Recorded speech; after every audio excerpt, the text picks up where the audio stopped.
Imagine que seu salário seja de R$ 3.000 e o limite do seu cheque especial 10 vezes esse valor, R$ 30.000. Ah, e com detalhe, se você não conseguir pagar, o seguro cobre. Já pensou o que poderia acontecer nessa situação? Pois esse é um cenário muito favorável a que ocorram exageros, abusos, e dadas as devidas proporções, foi mais ou menos isso que aconteceu no nosso sistema financeiro, o que fez com que novas regras fossem publicadas para o Fundo Garantidor de Crédito, o FGC. E é sobre isso que eu trato a partir de agora. Mas antes, trazendo todo mundo aqui para a mesma página, vamos passar aqui rapidamente sobre o que é o FGC. Então aqui para a gente entender o que muda para você, investidor, com essas alterações nas regras do FGC, vamos começar tratando do que se trata o FGC propriamente. Ele é uma entidade privada que existe desde 1995 com o objetivo de proteger investidores de renda fixa. O próprio nome, né, Fundo Garantidor de Crédito, já é bastante autoexplicativo, né? Então ele vai proteger investidores até o limite de R$ 250.000 por CPF e por instituição. Aqui a gente pode fazer uma analogia que ele funciona como uma seguradora, um seguro de carro, por exemplo. Por mais que você não use, você tem uma segurança a mais ao saber que você tem direito àquele seguro, que deve atender a prazos e regras específicas. Então, como é que funciona aqui na prática? Você vai ter o investidor, a figura do investidor, aqui em um dos polos, né, da operação de investimento. Você tem um investidor que vai adquirir, por exemplo, um título emitido por uma instituição privada, por um banco. Aqui no nosso caso a gente pode usar como exemplo um CDB. E o que acontece? Se por um acaso esse banco que emitiu esse título, ele não conseguir honrar com o compromisso, né, e não conseguir pagar o investidor aquilo que ele investiu, mais a remuneração da taxa contratada, nesse caso entraria o FGC para dar essa garantia que o investidor receba aquilo que ele investiu, até aqueles limites que a gente viu agora há pouco, né, de R$ 250.000 por CPF e por instituição. Então é essa maneira que o FGC atua como protetor, né, como garantidor do crédito do investidor. Importante ressaltar também que essa garantia do FGC ela não é universal, né? Ela é restrita a uma gama de produtos. E quais seriam esses produtos? Vamos dar uma olhada aqui. A gente vai ter os depósitos à vista a prazo, que no caso aí são CDBs, né? Que a gente até já usou como exemplo. A gente vai ter também os RDBs, que como exemplo assim, mais famoso a gente tem as caixinhas do Nubank. Poupança, letra de câmbio, LCIs, LCAs, letras hipotecárias, letras de crédito de desenvolvimento, né? De bancos de desenvolvimento, os depósitos de garantia especial. Então esses são os produtos que estão debaixo aí do guarda-chuva do FGC. E a gente tem também outros produtos que, embora populares, eles não têm essa garantia. A gente vai ter aqui o Tesouro Direto, que é um título público, né? E que no caso, a gente pode até dizer que ele é muito mais seguro, nem se compara. O Tesouro Direto é muito mais seguro do que o próprio FGC, porque ele tem como garantidor o Estado brasileiro. E que reparem que eu não falei o governo brasileiro. O Estado brasileiro, ele é o emissor desse título público e ele é a garantia de que o investidor vai receber aquilo que ele investiu. As debêntures, incluídas também as debêntures incentivadas, né, que tem uma série de benefícios envolvendo imposto de renda, os CRIs e os CRAs, os certificados aí, tanto de recebimento imobiliário quanto do agronegócio. Obviamente, os investimentos vinculados aí à renda variável, né, os fundos imobiliários, ações, letras financeiras e as letras imobiliárias garantidas, que estão também bastante populares, né, nas corretoras, assim, quando a gente vai consultar algum investimento de renda fixa, mas elas não são protegidas pelo FGC. E para a gente entender aqui um pouco do contexto que motivou essas mudanças no FGC, é importante a gente relembrar como é que funciona toda a dinâmica de um CDB, por exemplo. Então, como que funciona? Você vai ter um banco emissor que vai disponibilizar um CDB no mercado. Então, quando você abrir o aplicativo da sua corretora, você vai ver lá uma série de emissores de CDBs. Você vai encontrar um que te atenda e você vai comprar aquele CDB, então vai ser uma série de recursos que vão entrar para esse banco emissor. E o que ele vai fazer com esse dinheiro? Na outra ponta, ele vai ou financiar algum empréstimo, algum empreendimento, ou então ele vai comprar algum ativo que pague a ele uma remuneração que cubra aquele valor do seu investimento. Então vamos supor que o CDB que você adquiriu esteja pagando uma taxa de 110% do CDI. O banco vai recolher aquele investimento, né, aquele montante lá que você colocou no banco, e na outra ponta ele vai ou financiar um projeto ou adquirir um ativo que pague uma taxa superior a esses 110%. Aqui no nosso caso, vamos colocar aqui como exemplo 120%. E no final do ciclo, quando o banco receber pagamento referente a esses 120%, ele vai recolher a parte dele, né, que a gente chama de spread bancário, que aqui no nosso caso vai ser de 10%, e aí vai finalizar o ciclo pagando de volta ao investidor 110% que ele adquiriu ali no momento em que ele comprou o título, o CDB aqui no caso. E se por um acaso, nesse nosso ciclo aqui, o tomador de crédito não conseguir pagar o banco em relação àquele investimento e, como consequência, o banco não conseguir pagar o investidor, aí sim a gente vai ter a entrada em campo da figura aí do FGC para garantir o recebimento do crédito por parte do investidor. E até pouco tempo atrás era bastante comum, independentemente da corretora, quando você procurava por títulos de renda fixa, encontrar uma oferta gigantesca de produtos emitidos pelo Banco Master, sempre com taxas bastante agressivas, muito discrepantes da média do mercado, de bancos e de instituições de mesmo porte, né? O que gerou uma certa suspeita e que foi noticiada aí no mercado financeiro, como a gente pode ver aqui. Lá em maio, né, o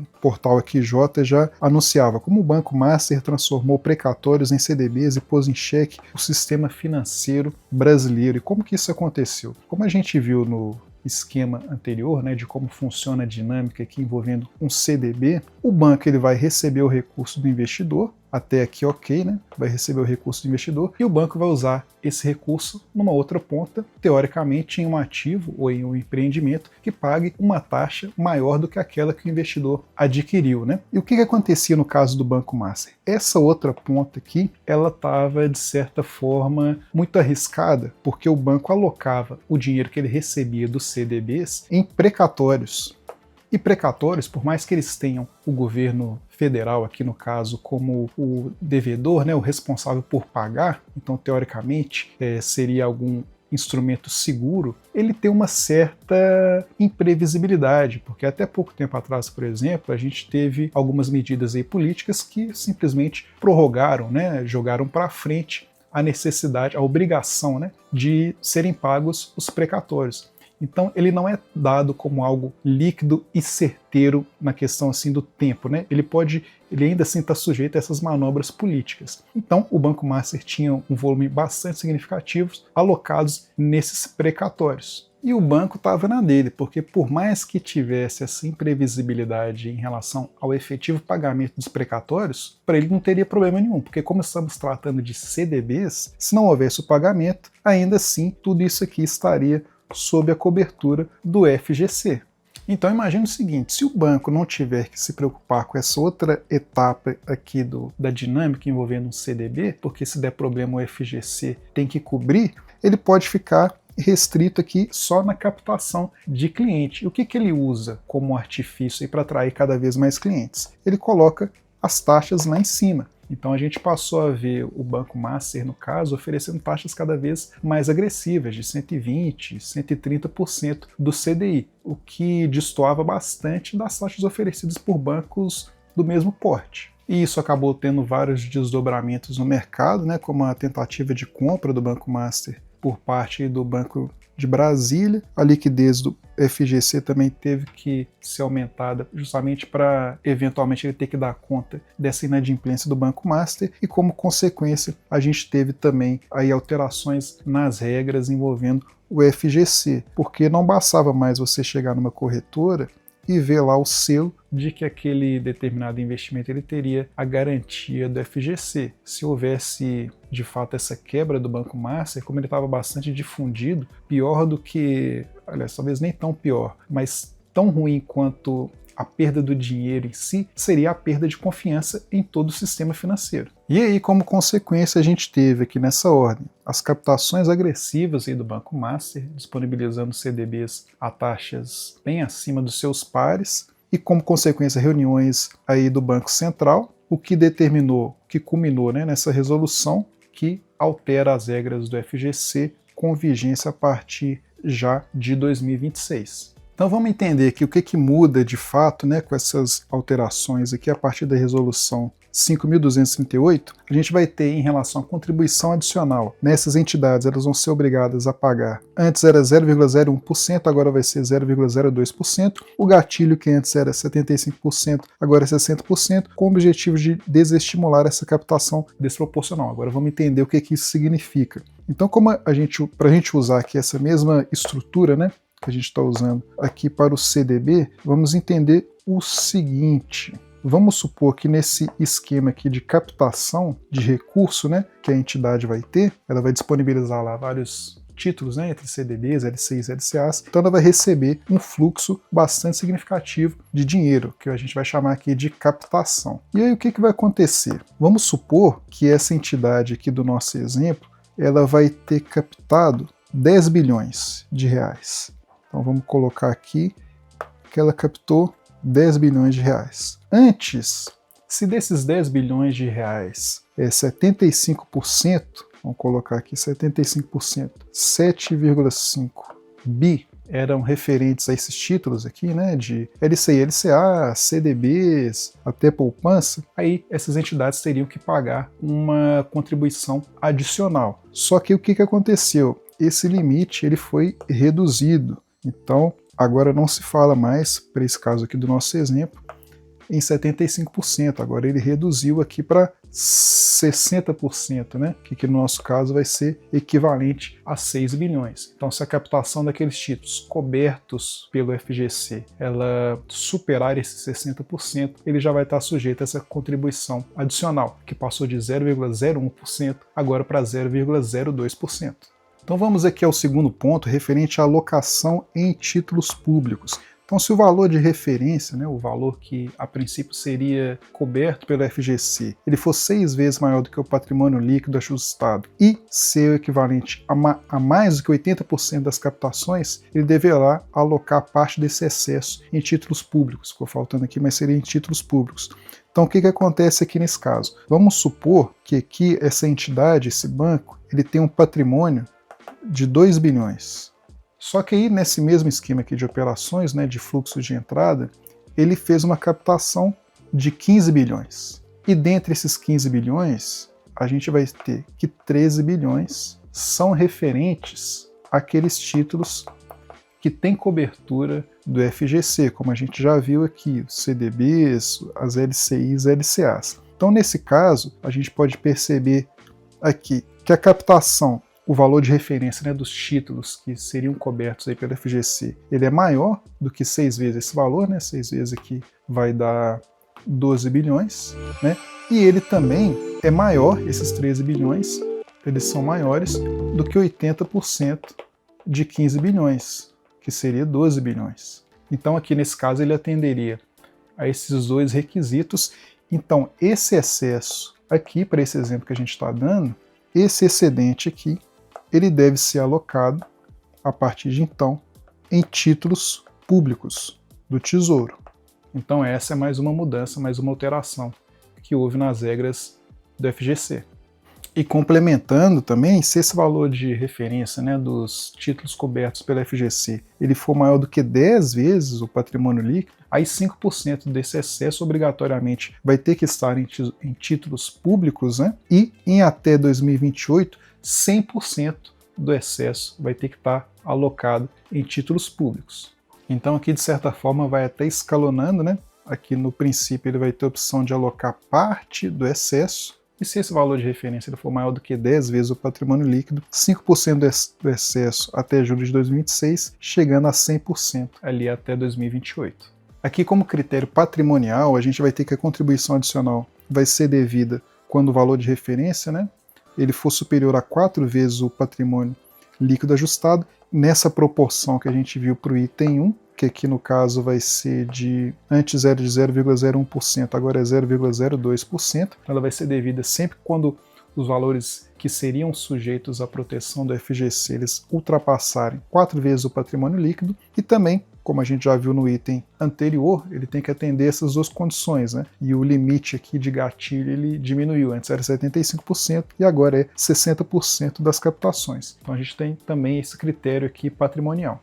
E aqui, por fim, a gente tem a questão do crescimento sustentável, né? Que pode crescer a captação se houver a elevação do capital próprio ou a diversificação da origem, né, dos recursos. Então, a entidade, né, o banco, no caso, ele pode aumentar o montante que vai ser coberto pelo FGC, desde que ele cumpra alguns requisitos. Então vamos ilustrar isso aqui, como é que funcionaria. A gente já viu que se mais do que 60% das captações forem referentes a esses produtos sujeitos à proteção do FGC, essa entidade teria que arcar com uma contribuição adicional. Então, como é que ela poderia fazer para aumentar o montante que ela tem essa cobertura?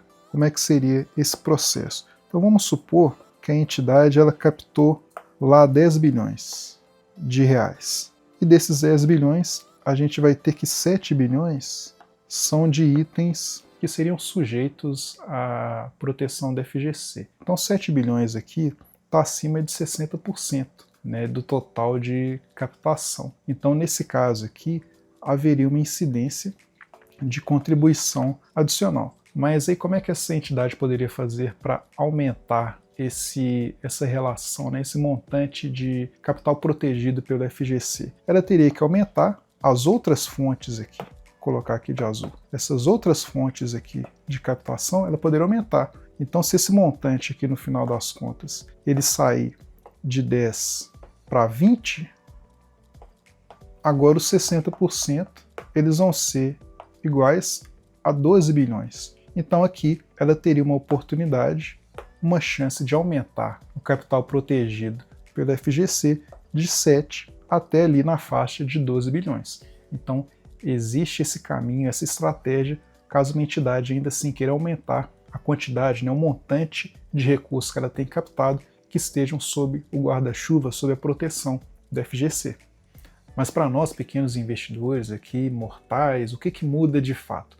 Bem, se a mudança é grande ou pequena vai depender da interpretação de cada um, porque na prática, a segurança do FGC ele vai continuar cobrindo aqueles investimentos, né, os mais populares que a gente usa, que eu mostrei na lista anterior, então CDBs, LCIs, LCAs. O que vai acontecer em decorrência de toda essa alteração e de todo esse problema envolvendo especificamente o Banco Master, né? A tendência é que aqueles CDBs com taxas maiores, né, que saltam aos olhos, a tendência é que essas taxas sumam e que a gente passe a trabalhar num novo patamar, um patamar mais inferior de taxas aí de CDB, o que a gente já está podendo conferir aí na prática, né, que tem sido inclusive reportado aí na imprensa. A gente tem que as emissões médias, né, de CDBs, títulos de renda fixa, no mês de julho, estavam ali no patamar entre 109% e 120% do CDI. Em agosto, isso já reduziu para 107% do CDI. Quando a gente vai ver algumas reportagens, também a gente percebe que fim do CDB de 120% do CDI, novas regras do FGC já impactam taxa dos ativos bancários e CDBs entregam taxas menores em setembro e expectativa para outubro também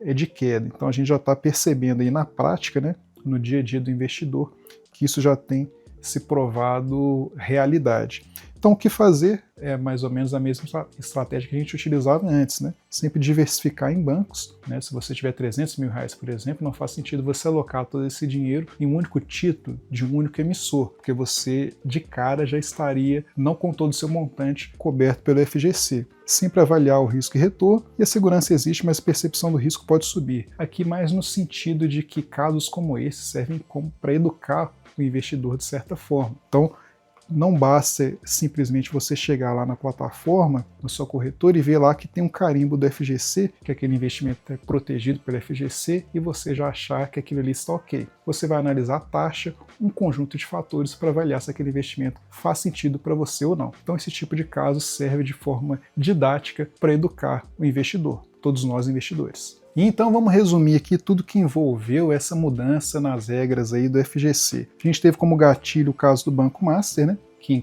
desencadeou toda essa alteração aí nas regras do FGC, um banco que estava oferecendo CDBs ali com taxas bastante agressivas, mas digamos assim, sem lastro, né, na outra ponta, mas que como estavam a princípio cobertos pelo FGC, isso acabou até estimulando essas ações aí exageradas, o que teve aí como consequência essa resolução 5.238, que é esse pacote de alterações que tem vigência já a partir de 2026. Dentre essas mudanças, a gente vai ter a contribuição adicional dobrada, né, que passou de 0,01% para 0,02%. Outra mudança, o gatilho antecipado, né, o uso do FGC dispara mais cedo. Antes a gente tinha um gatilho em 75% da captação, né, desses recursos sujeitos à proteção da FGC, para você ter uma contribuição adicional. Agora esse gatilho reduziu para 60%. Em relação ao montante a ser alocado em títulos públicos, essas entidades superalavancadas devem alocar esses recursos em excesso em títulos públicos, e como efeito sistêmico a gente tem menos moral hazard, é complicado trazer conceito novo no final do vídeo, mas essa moral hazard, ela quer dizer aquele risco que a gente assume, mas sabendo que se der coisa errada, outra pessoa vai ter que arcar com isso, que é de certa forma o que aconteceu em toda essa operação envolvendo o Banco Master. Com isso a gente tem um aumento na confiança dos CDBs e menos CDBs turbinados, né, como a gente pôde ver ali no slide anterior. E para nós investidores pessoa física, a operação ela continua igual, porque o FGC continua fazendo a cobertura daqueles títulos, e a gente tem como regra geral, né, e como benefício geral, um sistema mais seguro para todos os investidores. E se tiver ficado alguma dúvida, deixe aqui nos comentários que eu vou responder a todas. Lembre-se de curtir o vídeo, de compartilhar, de se inscrever no canal, porque aqui tem vídeo toda semana sobre finanças, investimentos, vida, não necessariamente nessa ordem.